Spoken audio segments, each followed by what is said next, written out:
मजीद में कुल कितनी सूरतें? 114। कुरान पाक में 114 है। ठीक है, तुम्हारे बात को अभी ऐसे रख थे। पीछे जो बड़े लोग बैठे सब उनसे पूछते कुरान पाक में कितनी सूरतें हैं? कोई बताएगा आप में से? कोई नहीं बताएगा। सब कंफ्यूज है कि अमन ने जवाब सही दिया कि गलत दिया। कुरान पाक में 114 सूरतें माशाल्लाह, और आपका जवाब दुरुस्त है। इस पर हाथ ऐसा रख देना। माइक नहीं हटा, अरे वो माइक से हो रहा, वो जो है उस वो नजदीक नजदीक करने से दोनों नजदीक होने की वजह नजदीक में करो। से दूर दूर करो। एक दूसरी हाथ में दो बस। हाँ, आपके हाथ में उसको। अगला सवाल है 108 नंबर का, इल्हाम किसे कहते हैं?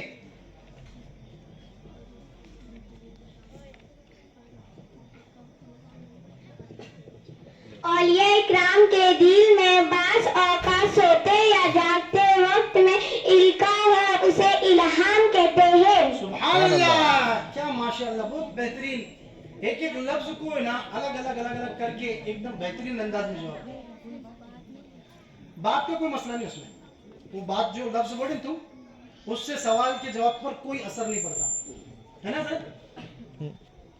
लफ्ज वो पकड़ा जाएगा जो वाकई में पकड़ने के लायक। ये बात का जो है ना, कोई बात इल्का, तो ये बात का जो लफ्ज है वो पकड़ा नहीं जाएगा इसके अंदर। वैसे आप बोल सकते हैं और मुफ्ती साहब फैसला कर सकते हैं। ठीक है, यहाँ पे एक भी बच्चा मेरे घर का नहीं है। हाँ? अगला सवाल है, तहारत की कितनी किस्में? 130 नंबर।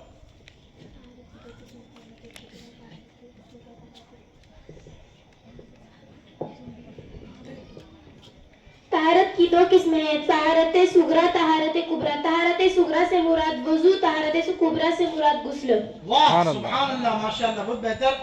अगला सवाल है 141 नंबर का, क्या कुरान मजीद लेट कर पढ़ सकते हैं?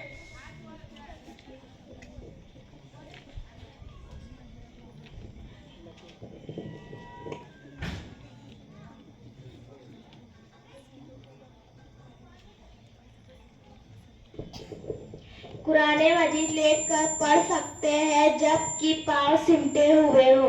सुभान अल्लाह, कुरान मजीद लेट कर पढ़ सकते हैं जबकि पैर जो है तो सिमटे हुए हो। लेकिन ये कोई जानबूझकर तो ऐसा नहीं करेगा।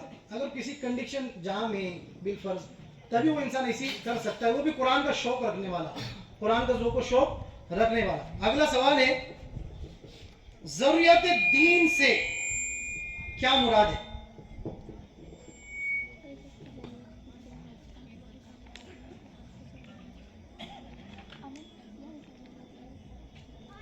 जरूरियत दीन से मुराद ये अहकाम है जिसे हर खासो आम जानते हो, जैसे अल्लाह ताला का एक होना, अंबिया अलैहिस्सलाम को नबूवत, नमाज व ज़कात, दोज़ख और जन्नत व दोज़ख, और क़यामत के दिन हिसाब किताब लेना वगैरह। इसमें दो लफ्ज आपके छूटे, ठीक है, और अभी ये तीसरा ग्रुप आपका है और सबके लफ्जों को मैंने पकड़ा है। ठीक है, तो इसमें आपके दो लफ्ज छूटे। आप चाहे तो फिर से इसको रिपीट कर सकते हैं।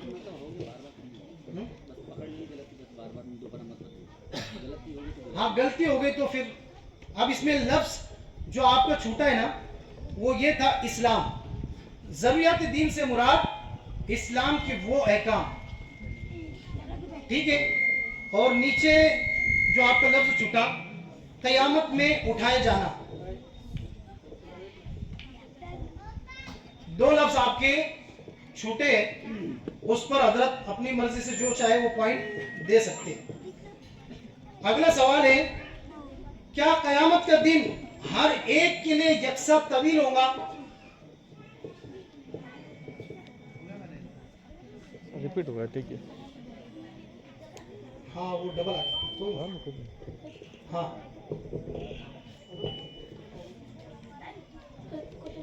क़यामत का दिन एक सा कयामत का दिन यकसा तवील होगा? क्या कयामत के दिन हर एक के लिए यकसा तवील होगा? जी नहीं, रोजे कयामत की दराजी बास काफिरों के लिए 1000 बरस की होगी और बास के लिए 50,000 बरस की होगी, जबकि बंदाए मोमिनीन के लिए एक फर्ज नमाज के बराबर की होगी जो दुनिया में पढ़ता था। सुभान अल्लाह, माशाअल्लाह। अगला सवाल है, ईशा की नमाज में कितनी रकतें और कौन कौन सी?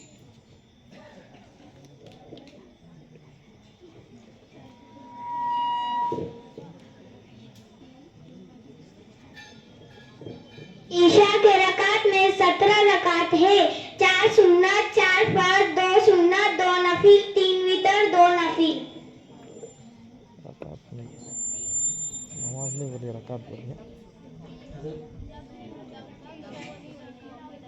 हाँ बेटा, बेटा मैं हम उसी पे बात कर रहे हैं, उसी पे बात कर रहे हैं। नाइंसाफी नहीं होगी, भरोसा रखो इंशाल्लाह हमारे पे, जो है वही होगा। ठीक है ना? नमाज की जगह रकात उन्होंने बोले, बराबर। मौकेदा गैर मौकेदा छोड़ दिए। हाँ, पर्चे में नहीं ना? हाँ ठीक है, सिर्फ एक लफ्ज छूटा इनका फिर नमाज का, रकात और नमाज। नमाज बोलना था, आपने रकात का लफ्ज उसमें ऐड कर इसलिए, है ना? बाकी जवाब पूरा था। हजरत अपनी मर्जी से जो चाहे नंबर दे सकते। अगला सवाल है, क्या रूह वो जिस्म दोनों मर जाते हैं? रूह और जिस्म दोनों मर जाते हैं?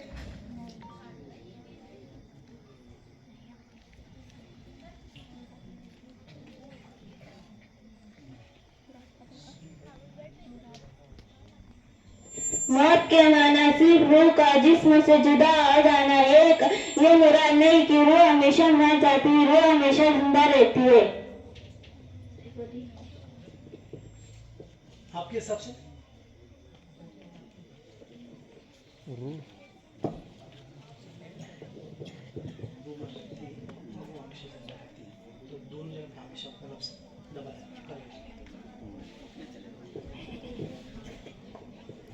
रूह हमेशा मर जाती है, हमेशा जिंदा रहती है। तो एक लफ्ज जो ना हमेशा का, वो उसमें जवाब में दुरुस्त माना जाएगा। और ये मैं नहीं कह रहा हूं, ये मुफ्ती साहब कह रहे हैं, क्योंकि मैंने मुफ्ती साहब का भी पेपर बताया ना आपके सामने। हाँ, और ये बाजू में सब खड़े हुए, इतने सारे गवाह लेके खड़ा हूं मैं, ठीक है ना? तो हजरत ने इस जवाब को मुकम्मल दुरुस्त माना है। अगला सवाल है, क्या मरने के बाद रूह किसी और बदन में मुंतकिल हो सकती है?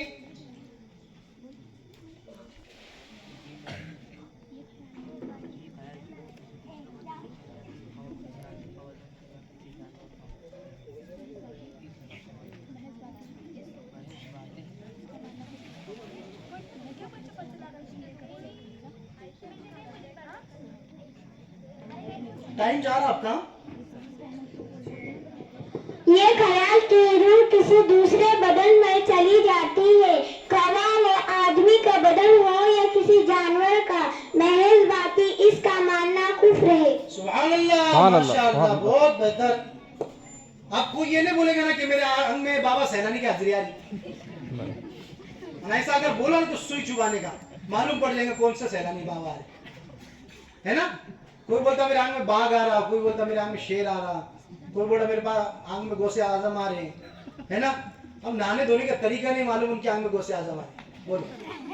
हाँ, वजू करना नहीं आता, गुस्ल करना नहीं आता, और साला बड़े बड़े मौलाना को छोड़ दिए और वो आपन खापान तापा के आंग में घुस रहे। ऐसा हो सकता क्या?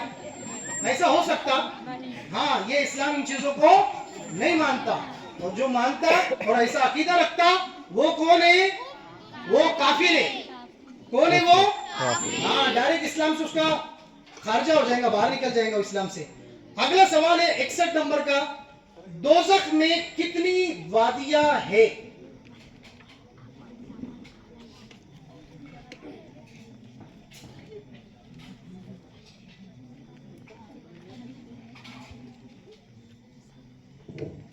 हदीस शरीफ में है कि दोज़ख में 70,000 वादियां है, हर वादी में 70,000 घाटियां, हर घाटी में 70,000 भीड़, हर भीड़ में सांप है जो जहन्नमियों के चेहरे खाता है। अल्लाह अकबर। नहीं, जवाब दुरुस्त है, लेकिन वो जो दोजख का मामला कितना खतरनाक है ना। हमारा ईमान है जहन्नम के ऊपर, लेकिन हम सोए हुए। हदीस शरीफ में कि दोजख की, जहन्नम की 70,000 वादियां है, अलग अलग 70,000 वादियां। हर वादी में 70,000 घाटियां है, घाट। कभी कभार किसी घाटी में दिन के उजाले में जाकर आओ तो मालूम पड़ेगा। किसी घाटी में दिन के उजाले में जाकर आओ तो पता चलेगा कितना भयानक, जबकि लोग भी साथ में हो तब भी मामला कितना खतरनाक होता है। आगे 70,000 बिल है उसके। दुनिया का एक बिल अगर ऐसा, इतने बड़े मोहल्ले में अगर कोई बिल अगर किसी के घर के आसपास में दिख जाए तो वो डर जाता, पहली फुर्सत में उसके अंदर वो सीमेंट, रेती, कांच डाल के उसको बंद करता कि कहीं सांप ना आ जाए। फिर आगे बताया, और हर बिल में सांप है, सांप जो जहन्नमियों के चेहरे को खाता है, जो जहन्नमियों के चेहरे को खाता है। जो जानबूझकर एक नमाज छोड़ देता है उसका नाम जहन्नम के उस दरवाजे पर लिख दिया जाता है जिससे वो जहन्नम में जाएगा। जानबूझकर जो एक वक्त की नमाज छोड़ता है उसका नाम जहन्नम के उस दरवाजे पे, कौन से दरवाजे पे, जिससे वो जहन्नम में दाखिल किया जाएगा। और ये हकीकत है, आप माने तो ठीक, ना माने तो भी आपका मसला। अगला सवाल है, जहन्नम का सबसे कम दर्जे का अजाब किसको होगा?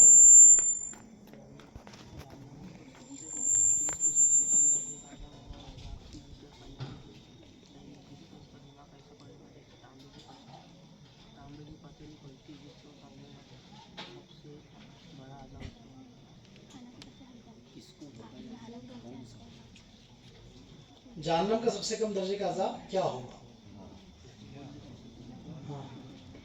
जिसको सबसे कम दर्जे का अजाब होगा उसे आग की जूतियां पहना दी जाएंगी, जिससे उसका दिमाग ऐसे खोलेगा जैसे तांबे की पतीली खोल दी, और वो समझेगा कि सबसे ज्यादा अजाब उस पर हो रहा है, हालांकि ये सबसे हल्का है। वाह वाह, सुभान अल्लाह, बहुत बेहतरीन, बहुत लाजवाब आपने इसका जवाब दिया है। काश इसके ऊपर हम सबका अमल हो जाए कि जहन्नम का सबसे कम दर्जे का अजाब उस शख्स को होगा जिसको आग की जूतियां पहनाई जाएगी, जिससे उसका दिमाग तांबे की पतोली कैसी खोलती वैसा खोलेगा, और वो ये महसूस करेगा कि सबसे ज्यादा अजाब मुझे ही हो रहा, जबकि सबसे कम दर्जे का अजाब ये है कि उसको आग की जूतियां पहनाई जाएगी। अगला सवाल है, अल्लाह ताला ने इंसानों, ये बच्चों बिठा दो, अल्लाह ताला ने इंसानों और जिन्नात में से पहले किसको पैदा फरमाया?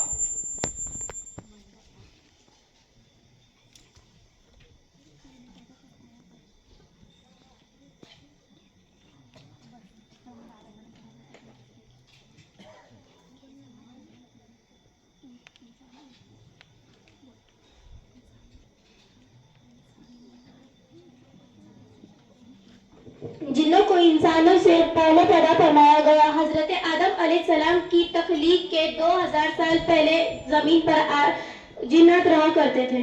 सुभान अल्लाह, हजरत आदम अलैहिस्सलाम की पैदाइश से पहले जमीन पर जिन्नात रहा करते थे। अगला सवाल है, अर्श का तवाफ करने वाले फरिश्तों को क्या कहते हैं?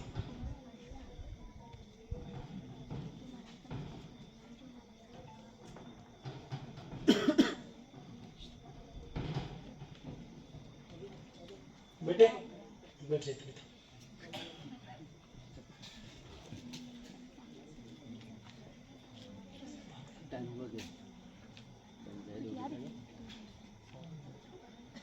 मलाइका में तवाफ करने वालों को करूबी कहते हैं। मलाइका में इसे साहिबे सियादत कहते हैं। सुभान अल्लाह, आपका जवाब बिल्कुल दुरुस्त है। अगला सवाल है, लास्ट के 4-5 सेकंड पे बोल दे रहे हो लोग। तमाम दुनिया में फकत एक ही दीन इस्लाम कब होगा?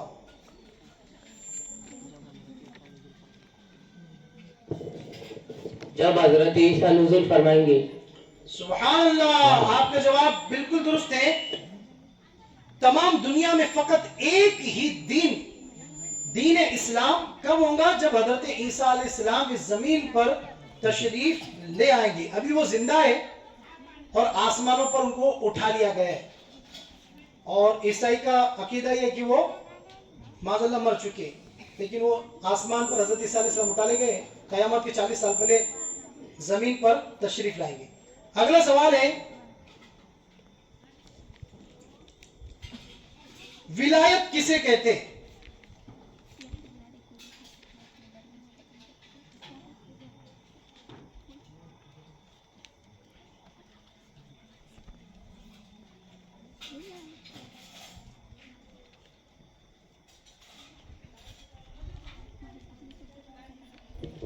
विलायत एक कुबरे खास है कि मौला अपने बरखुजीदा बंदों को महज अपने फजल करम से अता फरमा। सुभान अल्लाह। फरमाता है। आपका जवाब दुरुस्त है।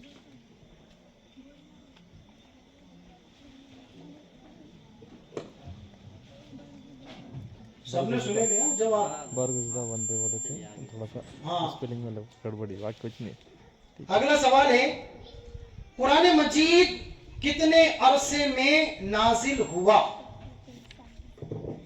23 साल में। कुरान मजीद 23 साल में नाजिल हुआ। आपका जवाब बिल्कुल दुरुस्त है। अगला सवाल है, जहन्नम की सख्तियां कैसी होंगी?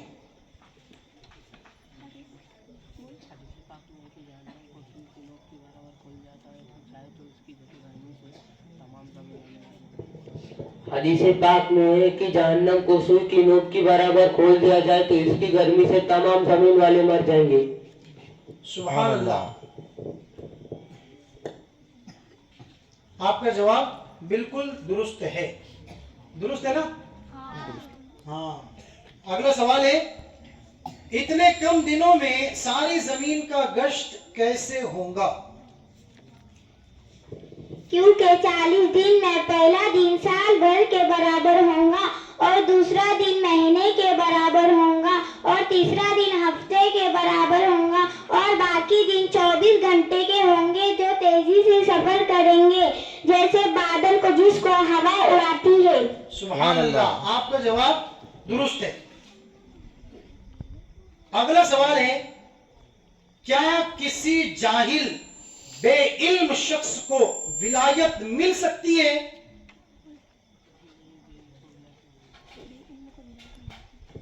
जी नहीं, बेइल्म को विलायत नहीं मिलती। सुभान अल्लाह। आजकल कैसा मार्केट में एक से एक न्यू मॉडल के बाबा मार्केट में आ रहे। चरसी बाबा, अंगूठी वाले बाबा, चोटी वाले बाबा, चप्पल वाले बाबा, दुपट्टे वाले बाबा, ओढ़नी वाले बाबा, है ना, दाढ़ी मुंडे वाले बाबा। अजीब व गरीब लोग मार्केट में जो है तो पैदा हो चुके, नमाज नहीं पढ़ते, रोजे नहीं रखते, दीन की कोई उनके पास में अहमियत नहीं होती। और जब पूछो तो बोलते हैं कि नहीं, हम मक्का और मदीना में नमाज पढ़ते। क्या बोलते? मक्का और मदीना में नमाज पढ़ते, हम खाना यहाँ खाते, खाना यहाँ पर खाएंगे और नमाज मक्का मदीना में पढ़ेंगे, पैसे यहाँ पर लेंगे और बोलेंगे नमाज वहां पे पढ़ते। तो ये हाँ, गैब की नमाज। तो ये ऐसा अकीदा हमारा नहीं है। वली जो है तो वो अल्लाह ताला की शरीयत का पाबंद होता है। अगला सवाल है, क्या किसी जाहिल हो गया ना, बोल रहे भी यार तुम, हो गया। अगला सवाल है, अंबिया किराम अलैहिस्सलाम को गैब का इल्म होने के बारे में हमारा अकीदा क्या है?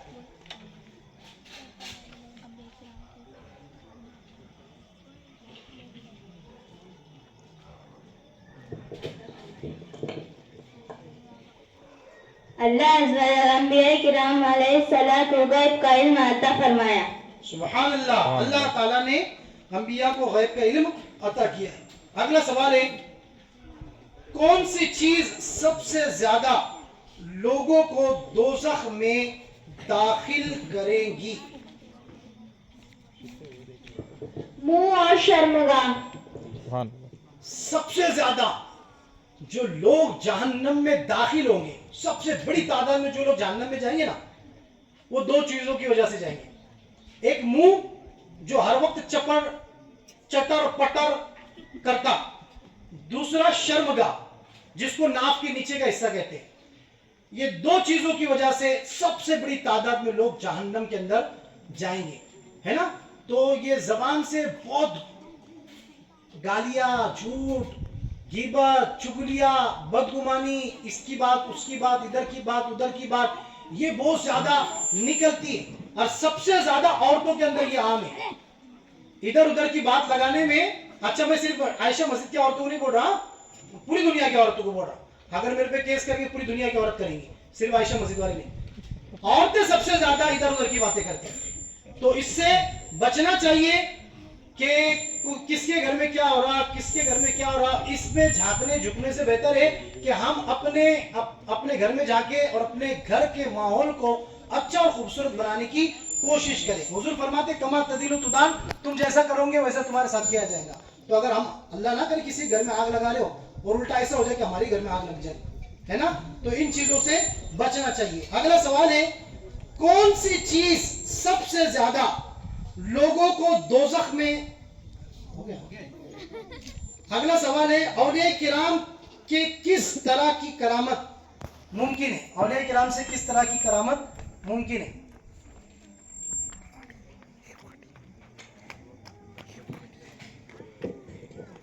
मुर्दे जिंदा करना, मादरजात अंधे और कोड़ी को शिफा देना, मशरिक से मगरिब तक सारी जमीन एक कदम में तय कर जाना, बाकी तमाम बातें औलिया किराम से मुमकिन है। एक लफ्ज छूटा आपका, मैं बता देता, खिलाफे आदत। एक लफ्ज छूटा, खिलाफे आदत। अब इस पर मुफ्ती साहब नंबर देंगे, ठीक है आपको। अगला सवाल है, बरज़ख किसे कहते?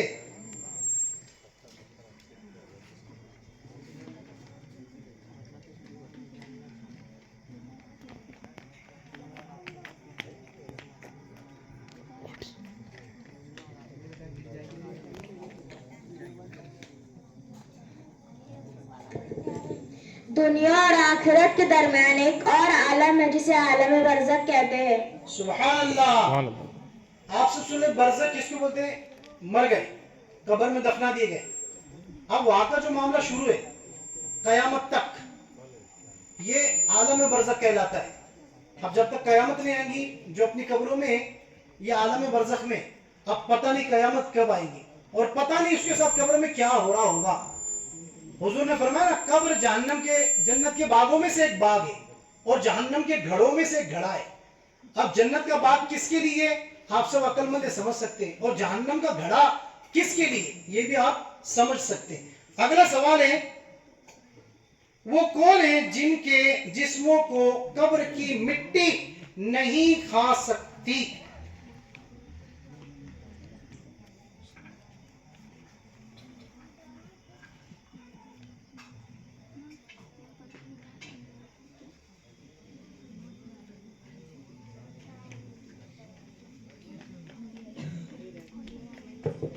अंबिया अलैहिस्सलाम को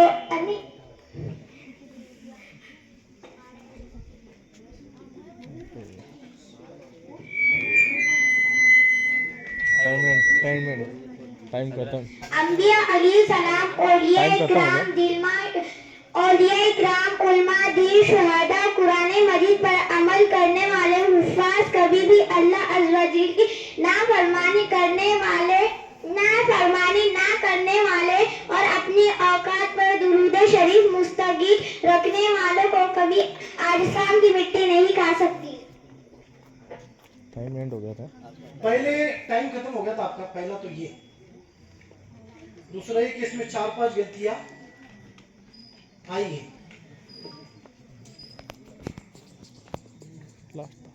टाइम खत्म होने पर क्या बोला था मैंने?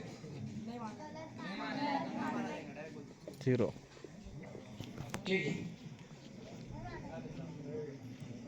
ये जवाब नहीं माना जाएगा सर, टाइम खत्म हो गया। अगला सवाल है, माना नहीं जाएगा क्या? 0 कर दो ना, 0 डायरेक्ट हो जाएगा। जन्नत के दरवाजे कितने वसी होंगे? 52 नंबर।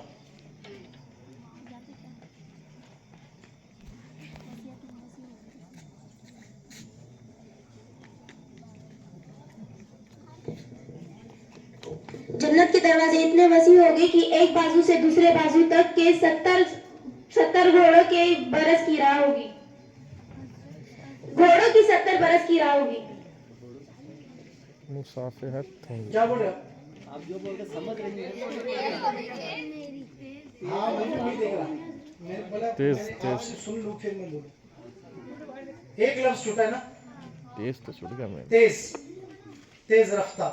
सुबह चल रहा था, तेज चल। आप उस पर आप हजरत जो पॉइंट देना चाहे दे सकते। मैं गुजारिश करूंगा सिर्फ 2-3 लोग यहाँ पे रुके, बाकी सब उधर आ जाओ। थोड़ा सा सब आ जाओ। हाँ जी, आ जाओ इधर आ जाओ। सुनिए, आ जाओ। चला इधर आ जाओ। वहाँ भी खड़े रहने, यहाँ भी खड़े रहने। अगला सवाल है जी, वो कौन सा फरिश्ता है जिसे पानी बरसाना और रिस्क देना वगैरह जिम्मेदारियां सुपुर्द है? हजरत मिकाइल अलैहिस्सलाम। सुभान अल्लाह। हजरत मिकाइल मिकाइल इस्लाम के जिम्मे है। आपका जवाब दुरुस्त। बिल्कुल दुरुस्त है। कितने बाकी? 3 बाकी। कम गिर गए। अब ये मसला ऐसा है, 90 सवाल जवाब का कल हमने बैठकर अच्छे से इसका करेक्शन करे थे और इसको करने के लिए लगभग 8 से 10 बच्चे मेरे साथ बैठे थे और उसको करने के लिए लगभग 4 घंटे लग गए उसको दुरुस्त करने के लिए। अब उसके बावजूद भी 4 चिट्ठी इसमें नहीं है। तो आप इसमें से अंदाजा लगाइए कि हमारे ऊपर कितना लोड रहता है ना। कोई छोटी सी बात बोल देता या बोलकर चले जाता तो वो दिल हमारे दिल पे ना ऐसी वो छुरी की जैसी ऐसी चलती ना कि दिल के 2 टुकड़े हो जाते। मेरे साथ कल 8 से 10 बच्चे थे। दोपहर में 1 घंटा 1.5-2 घंटा दोपहर में गया, शाम में 1.5-2 घंटा गया। इस तरह 4-4.5 घंटे सिर्फ ये 90 सवाल जवाब बनाने के लिए चले गए। उसके बावजूद 4 चिट्ठी उसमें नहीं है। तो बताने का मकसद ये है कि बड़ी मेहनत लगती है करने के लिए। तो एतराज नहीं करना चाहिए। सिर्फ आप एक जहन में बात रखो, हमारा बच्चा इल्म हासिल कर लिया बस बात खत्म, उससे हमें कोई मतलब नहीं। हमारा मकसद सिर्फ इल्म हासिल करना है और इंसाफ के साथ ही इंशाल्लाह फैसले किए जाएंगे। अब वो 4 चिट्ठी नहीं थी, टोटल सवाल आपस में मिला दिए गए। इसमें से जो भी 4 निकलेंगे उसमें से आप जवाब देंगे।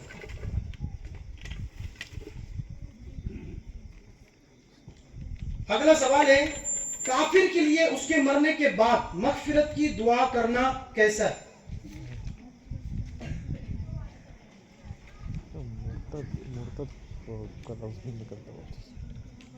काफिर के लिए उसके मरने के बाद मगफिरत की दुआ करना। जो किसी काफिर के लिए उसके मरने के बाद मगफिरत की दुआ करे या कोई मुर्दे मुर्तद को मरहूम या मगफूर करे वो खुद काफिर है। सुभान अल्लाह। आपका जवाब दुरुस्त है। अगला सवाल है, ईमान मुफस्सल और ईमान मुजम्मल बताइए।